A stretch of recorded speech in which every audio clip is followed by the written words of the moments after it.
Cháu bị stress hả? Ăn tô phở là hết liền. Chuyện nhỏ thôi mà, có gì đâu mà bị stress.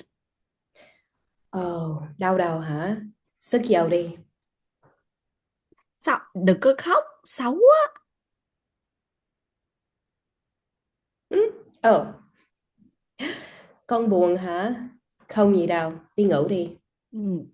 Con đừng có buồn, tại vì nếu mà con buồn, con làm mẹ buồn á. Yeah, yeah. I've heard that one before, Twee. Yeah, we all heard it before, right? Is this familiar to you? Because it's definitely familiar to us. Hi. Definitely, maybe I've heard it to yourself at some point in time, or maybe even heard it said to other people.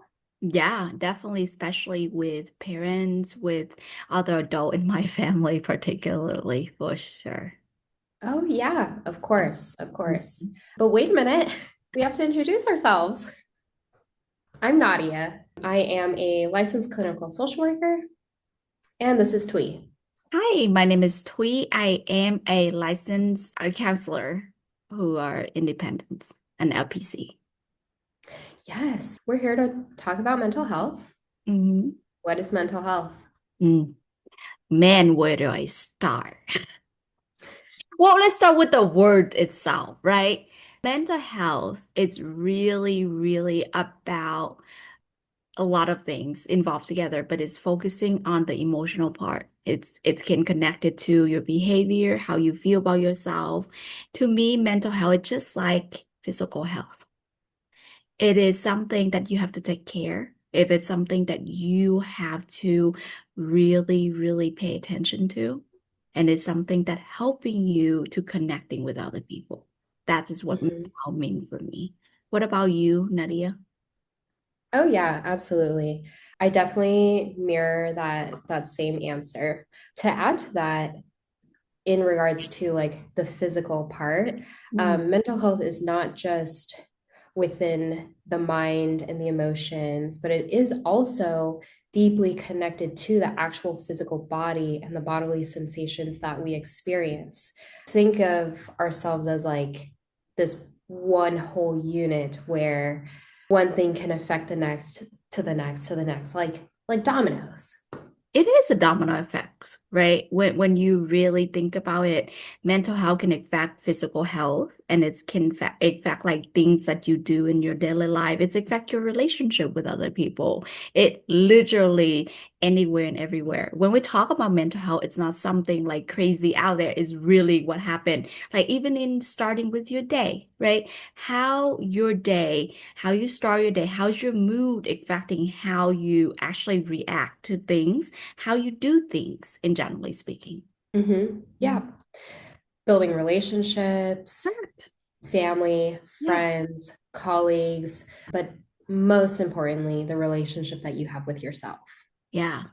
We really, really, really want to help and support in any type of way, right? When it comes to our mental health, we need to help ourselves so we can help other people eventually down the line. That's my goal.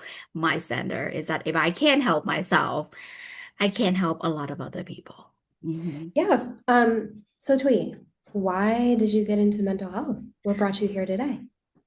So I never imagined I am a therapist. I'll be real with you right now. Like I never pictured myself growing up to become a counselor. So when I started my college and I came in, my mom asking me like, "Hey, what do you want to do? I want you to be in the medical field." And of course, most Asian parents do, including mine. Mine was like, I don't care what you did, just anything in medical. So I start with like pre-med. That doesn't work out well. Then I switched to pre-pharmacist. That also didn't not going too well. Then I go to nursing and I thought like, okay, maybe I can't be a doctor. So I go to, maybe I can be a nurse. So I joined their pre-program for nursing and it doesn't click until I take psychology 101. And then I'm like, oh my God, this speak so much and it makes sense for me. I understand the material. Now I have the curiosity about like, I want to learn about behavioral more. I want to learn how do humans think and how is that affecting their relationship with other people. Because at that point, I have a lot of challenge with talk and connecting to my mom. So when I take that class, and I was like, maybe there's something. Then I take the psych 201 and then go on and on and on. And I was like, oh my goodness, I feel connecting to this. That's when I switched my major. And with the goal that if I understand that, I will have a better relationship with my mom. And that's how it's all started. Aren't Wow. that crazy? Yeah. Funny to know, after 7 years that I work, I study, I go through, I am a therapist now. I don't understand my mom at all. I don't. I really don't. I still don't. But I understand myself better. Yes. I have a better relationship with myself. So much more. I have a clear goal. I know what I like more. I know what I don't like more. I know how to communicate with her more. I still am Mm. understanding her, but I have a life skill set Mm-hmm. to Mm-hmm. actually interact with things that I don't know, and I'm accepting that. I let go of things that I expecting myself to be more. Not necessarily everything is gone, but I have so much more compassion toward myself. And I think that's where I'm at right now with my life. And nothing like it's changed a lot, you know? So I still learning about every single day. So that's how I came to this field. What about you? Wow. So just to touch base really quickly, I mean, it really sounds like this really huge sense of like eye-opening experience for you, Mhm. where now present day, you really feel this sense of like self-love and compassion and empathy for yourself and your relationships around you, especially with you and your mom. Even Yes. if you don't quite, still understand her, like that's Yeah. fine, but you understand yourself, which then also translates into that relationship between you and her. Correct. And that's I think that's what it was, is that if I don't know myself, I can't advocate for myself. I don't even know what the word advocated in the beginning, to be honest with you. Mm-hmm. Until I took it, I was like, oh, this is what I am. This is who I am. Then the communication part, the connection part coming along the way. Yeah, Mm-hmm. I'm Mm-hmm. willingly to share more. I'm willingly to talk about myself more. I'm willingly to do because you know how Asian culture, especially with Vietnamese culture, that you don't have Internalize. exactly. You very internalizing back to who you are, not really sharing much about that because it can be a Mm-hmm. bother, it can be a challenge. You name Yeah. it's all of the above, right? Mm-hmm. But Mm-hmm. little And do for I those of know. you who don't know what internalize means, that's okay. It's a very therapist-y word. Internalize is to hold in, Correct. holding whatever it is you have in the big feelings, the Yeah. thoughts, the opinions, Yeah. and then it just stays stuck in there. Yes. And so that's what brings us here today and why I kind of ventured into this career path. Tell me more about it. Tell me more. Where is all of um, this going? yeah. For myself, I thought I wanted to become a pediatrician. I thought, oh my gosh, like I love children so much. Let me just become a doctor, right? Why not? Started college, bio major, failed miserably, Oof. failed horribly, like crash and burn type Yeah. of failure. But that's also because I just kind of like went a little bit wild and really, to be honest, like didn't really focus on school because I was in that stage of my life where I was like, oh my gosh, what is this freedom? Like was under the shell of like my family's home like my entire life, and then boom, here, go to college, live at college. And I just went kind of wild and I didn't focus on my education, which I'm aware of now. um, but at the time, hindsight's always 2020, but Mhm. at the time I did not focus on my studies, and literally almost got kicked out of college because my GPA was so low that the school guidance counselor had to schedule meetings with me every single quarter to basically like hold my hand through college and make sure that I was doing my classes, making sure that I was bringing up my GPA, and that I had to actually have an agreement with her that every quarter I would meet with her and make sure that my GPA was increasing every quarter, and that if there was ever a dip, I would get kicked out. So that was my big, huge mistake. But that was also a big reality check for myself that it was time to focus.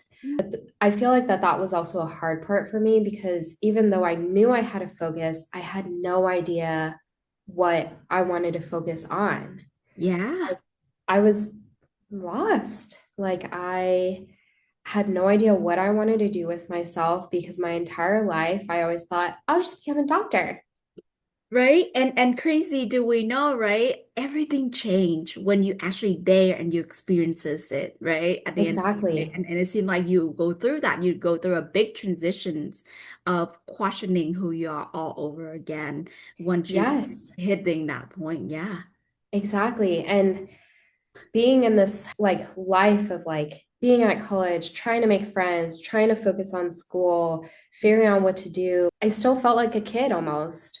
And then college was wrapping up, and I just thought, oh, I'll just graduate college, find a job, have no idea what it'll be. Yeah. And it was actually my mom that said, no, you're not just going to graduate, find a random job, or take a break. You're Mm. going to go to grad school. Oh, And okay. I'm sitting here thinking to myself, like, what is grad school? What do I even want to study? What do I even want to do with my life?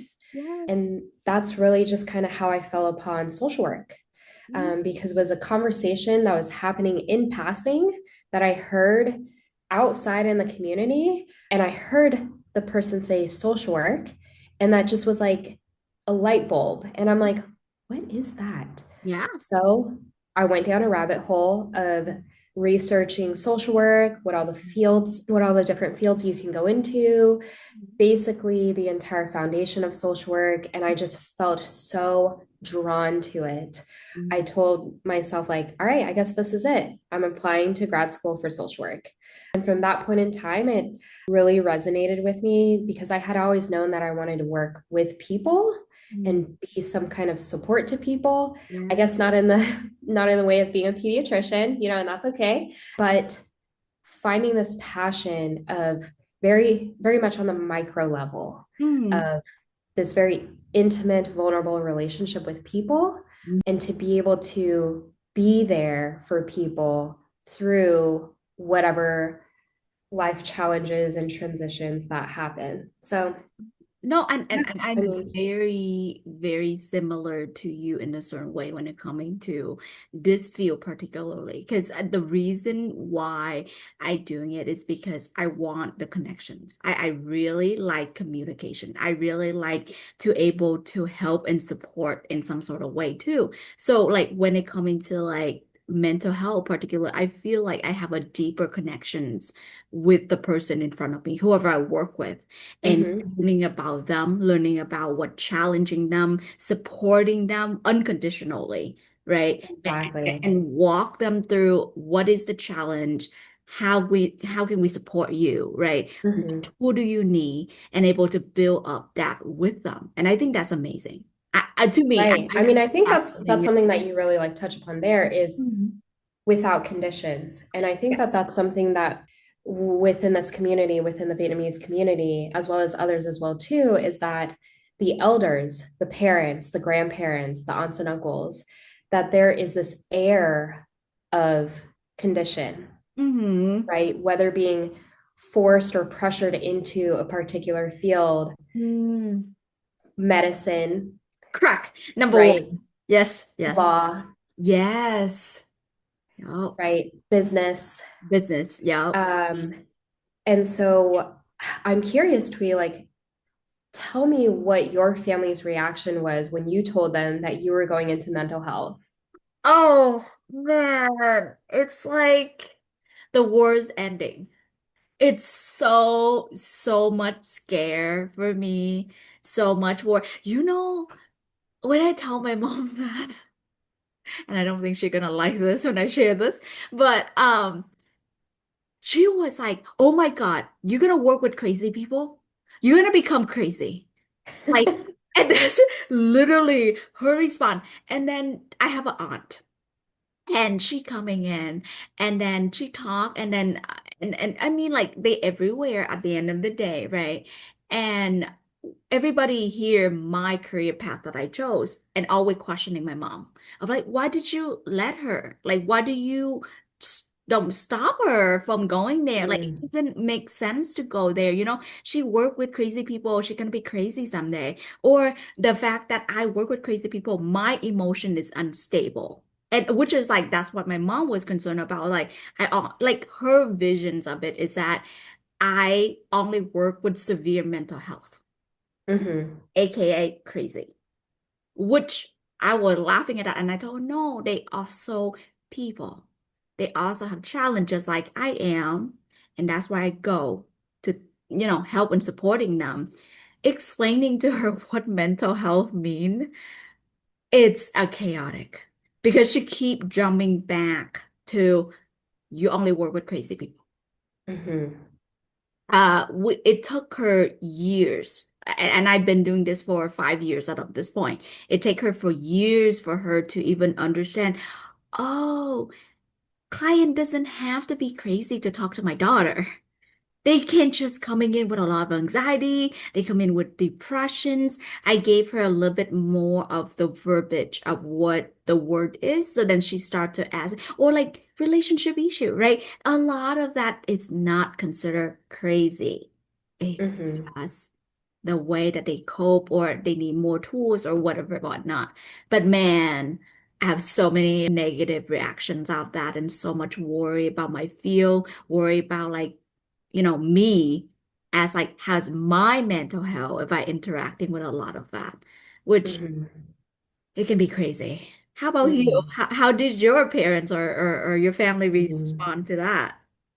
Yeah, I mean, well, I feel like I can like totally hear even those like conversations of, and I'm sure like you all have maybe heard this at some point in time in your lives, like, oh well, người ta bị bệnh Uh-huh. or người ta bị đen, Yeah.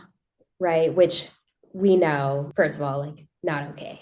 But second of all, like this is also why we're doing this is to normalize mental health, not just within our generation, but the older generation as well, too. And I think for myself, when I told my parents, I think for my mom, she was just happy that I was just going to grad school. I, She's just like, oh, thank goodness. Like, you're not just going to just stay in my home forever. it's a big um, concern for most yeah. of them. So she Yeah. was she was relieved. And then my dad, he he just was like not understanding. He was like, what is that? Mhm. I don't get it. Like, what is social work? What Yes. is this? Like, just not having this grasp of what is mental health and that this is something that is normal to have and Yes. to experience for people to go to counseling, for people to reach out for support. I mean, even to ask for help. Yes. Huge. That's the That big. is huge in the community, right? Hmm. Because Hmm. there is also that stigma of, well, don't let other people know our business. Correct. Don't And let people know yeah, your business. correct. Like, why do you have to ask for help? You could figure it out, do it yourself, Yes. Yes. right? And as you're speaking too, I was thinking this morning too, when before we start talking about this, I was just like, people ask me before of like, how do therapy help?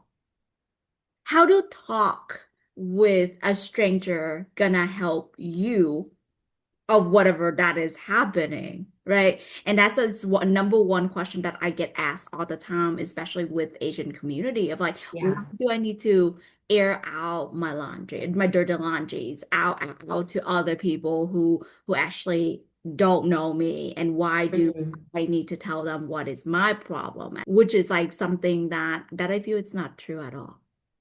Because the more you keep it to yourself, like internalizing, like you say, the challenge, the struggle of it is getting bigger and bigger.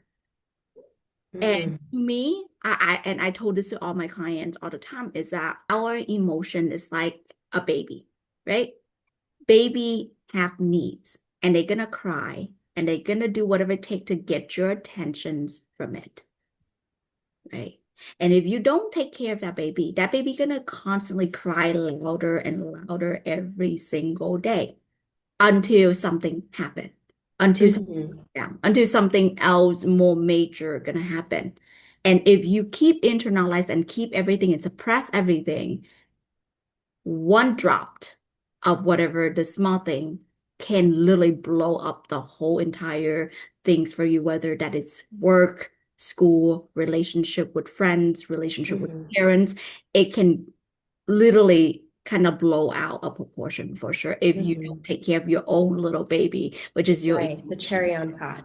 Exactly, the cherry on top. Thank you. Yeah. So that's for me, literally that's what that was too, as well when it coming to like how did therapy help?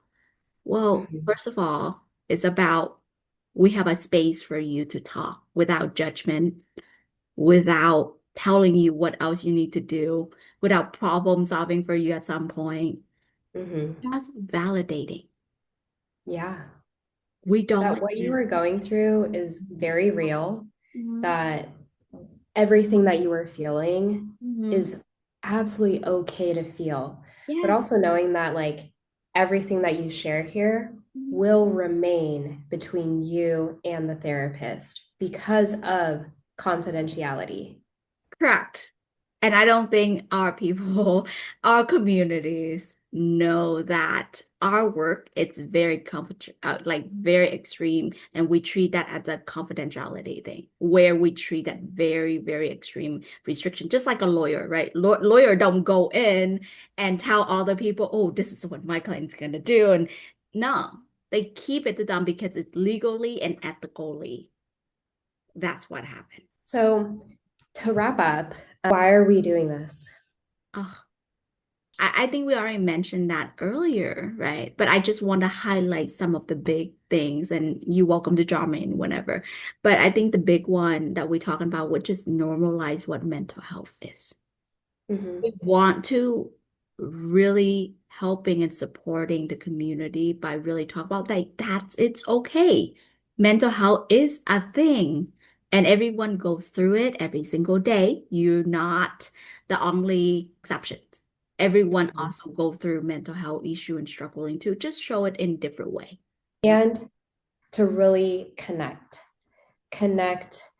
yourself with your own self, connect yourself with this community that we're trying to create, and just connect yourself with even the possibility of how do I reach out for help? Mhm. Who can I talk to? What types of therapies are out there? To really know that reaching out, asking for help, there is no shame in that. There's nothing to be embarrassed about, that this is a very normal experience to have, but it's just a matter of, all right, let me make that phone call to make an appointment. Correct. Yeah. And last but not least is support. Right. It's where me and Nadia will talk about so many different topics, especially about our Asian culture communities and how some of those can become stigma or worry or concerns, or how do we actually deal with it as point in time. Mhm. So I hope that we can provide some skill sets, some new perspective for you to think about some of the resources. And of course, we open for questions, we open for responding back to you at any point. So that is our goal and our missions at the end of the day. Anything Yeah. Well, thank you, Twee.